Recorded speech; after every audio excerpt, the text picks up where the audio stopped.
من ربکم۔ اے نبی ان سے کہہ دیجئے اے کتاب والو تمہاری کوئی حیثیت ہی نہیں، ہماری نگاہوں میں تمہارا کوئی مقام ہی نہیں، جب تک کہ تم قائم نہیں کرتے تورات کو اور انجیل کو اور جو کچھ کے نازل کیا گیا تمہاری طرف تمہارے رب کی طرف سے۔ قائم کرو، پھر آؤ ہم سے بات کرو، ہم سے دعا کرو، ورنہ دفع ہو جاؤ۔ Nothing doing. They don't care for you. لستم على شيء حتى تقيموا التوراة والانجيل وما انزل اليكم من ربكم۔ اب قانون خداوندی تو بدلتا نہیں ہے، نہ فرام پرسن ٹو پرسن، نہ فرام نیشن ٹو نیشن، نہ فرام امہ ٹو امہ، اٹل ہے۔ ولن تجد لسنت اللہ تبدیلا ولن تجد لسنت اللہ تحویلا۔ سنت اللہ تو ایک ہے۔ اب اس آیت کو ذرا پڑھیے، قل یا اہل القرآن لستم علی شیء حتی تقیموا القرآن وما انزل الیکم من ربکم۔ کہہ دو اے محمد کہ اے قرآن والو تمہاری کوئی حیثیت نہیں ہے ہمارے سامنے جب تک کہ تم قرآن کو قائم نہیں کرو۔ پڑھ لو اور اس کے قرات کے مقابلے منعقد کرا لو اور سونے کے تاروں سے اسے لکھ لو اور اس کو جو چاہو کر لو، کوئی حیثیت نہیں۔ قائم کرو اس قرآن کو، اس کے نظام کو، اس کے قانون کو، جو حضرت ابوبکر نے فرمایا تھا۔ پہلا خطبہ جو دیا ہے آپ نے بیعت خلافت کے بعد، تم میں ہر قوی میرے نزدیک ضعیف ہوگا جب تک کہ اس سے حق وصول نہ کر لوں، اور ہر ضعیف قوی ہوگا جب تک کہ اسے اس کا حق دلا نہ دوں۔ سورہ شورى میں حضور سے کہلوایا گیا قل وَأُمِرْتُ لِأَعْدِلَ بَيْنَكُمْ، مجھے یہ حکم ہوا ہے کہ میں تمہارے مابین عدل قائم کروں۔ میں واعظ بن کر نہیں آیا، میں بدھ مت کے بھکشو بنانے کے لیے نہیں آیا تمہیں۔ ہاں انقلابی عمل میں ایک مرحلہ آتا ہے، بدھ مت کے بھکشو بننا پڑتا ہے کچھ عرصے کے لیے، تیاری کا مرحلہ، وہ میں ابھی بعد میں ذرا بیان کر دوں گا، لیکن مستقل نہیں ہے یہ بدھ مت کے بھکشو۔ یہ بدماش جس طرح چاہیں کھل کھیلیں، ظالم جس طرح چاہیں لوگوں پر ظلم کرتے رہیں، تشدد اور جبر کا جس طرح سے چاہے معاملہ کریں، استحصالی نظام جس طرح ہوتا ہے چلتا رہے۔ شاہ ولی اللہ دہلوی رحمۃ اللہ علیہ کے الفاظ میں، انسانوں کی عظیم اکثریت ڈھور ڈنگر بن جائے، صبح سے لے کے شام تک کمر توڑ دینے والی مشقت کے بعد بمشکل 2 وقت کی روٹی ملتی ہو، اس کا کبھی خیال اسے اللہ کا آئے گا؟ کبھی اللہ سے لو لگا سکے گا؟ دنیا نے تیری یاد سے بیگانہ کر دیا تو اس سے بھی دل فریب ہے غم روزگار کے۔ اس لیے حضور نے فرمایا کاد الفقر ان یکون کفرا، یہ فقر جو ہے یہ تو انسان کو کفر تک پہنچا دیتا ہے۔ عدل قائم کرو۔ تو دیکھیے یہ آیت انتہائی گمبھیر آیت ہے قرآن مجید کی سورہ حدید کی، جس طرح وہ آیت متاع الغرور والی جس شان کے ساتھ سورہ حدید میں آئی ہے، اعلموا انما الحیات الدنیا لعب ولہو وزینۃ وتفاخر بینکم وتکاثر فی الاموال والاولاد کمثل غیث اعجب الکفار نباتہ ثم یہیج فتراہ مصفرا ثم یکون حطاما وفی الآخرۃ عذاب شدید ومغفرۃ من اللہ ورضوان وما الحیات الدنیا الا متاع الغرور۔ لیکن اس کا نتیجہ کیا نکلنا چاہیے؟ لقد ارسلنا رسلنا بالبینات وانزلنا معهم الکتاب والمیزان لیقوم الناس بالقسط۔ Now prepare for the shock۔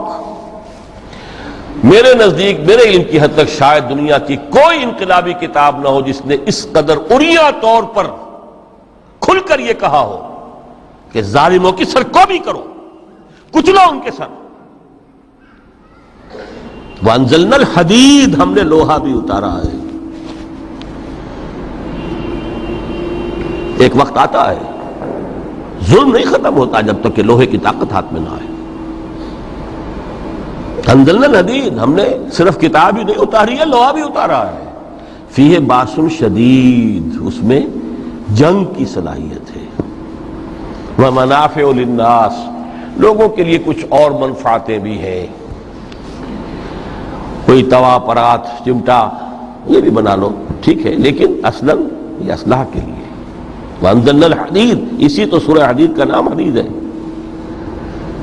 فیہ باس شدید ومنافع للناس ولیعلم اللہ من ینصرہ ورسلہ بالغیب.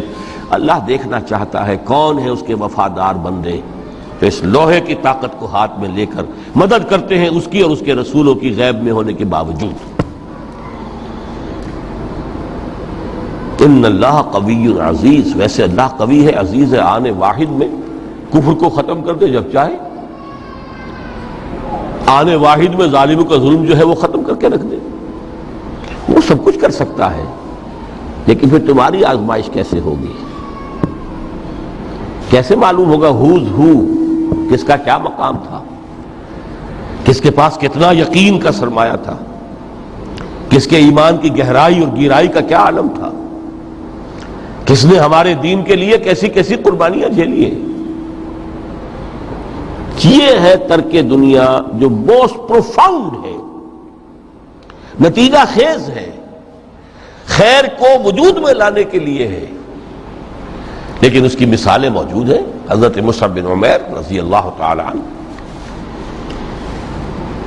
ایام جاہلیت میں کہا جاتا ہے ان کا جوڑا جو ہے شام سے تیار ہو کر آتا تھا. جیسے کبھی مشہور ہے کہ پنڈت نہرو کا بھی کپڑے سل کر آتے تھے پیرس سے. موتی لال نہرو کا بیٹا، اور موتی لال نہرو وہ تھا کہ وائس رائے کی پہلی کار آئی ہے ہندوستان میں تو دوسری کار موتی لال کی آئی. اس کا بیٹا، اس کے کپڑے پیرس سے سل کر آتے تھے. مصعب بن عمیر کے کپڑے شام سے تیار ہو کر آتے تھے، اور وہ ہمیشہ عطر میں بسے ہوئے ہوتے تھے. یہاں سے گزر گئے، معلوم ہوا کہ پوری گلی جو ہے وہ مہک اٹھی. معلوم ہو جائے کہ مصعب گزرا ہے یہاں سے. ایمان لائے محمد رسول اللہ پر صلی اللہ علیہ وسلم. باپ فوت ہو چکا تھا، اس کی چھوڑی ہوئی دولت تھی، ماں تھی، لیکن وہ خاندان کا نظام، چچا تھا سربراہ، وہ بدترین کافر. اس نے پہلے سمجھایا ہوگا 100 طریقے آزما کے پھر آخری بار اس نے آزمایا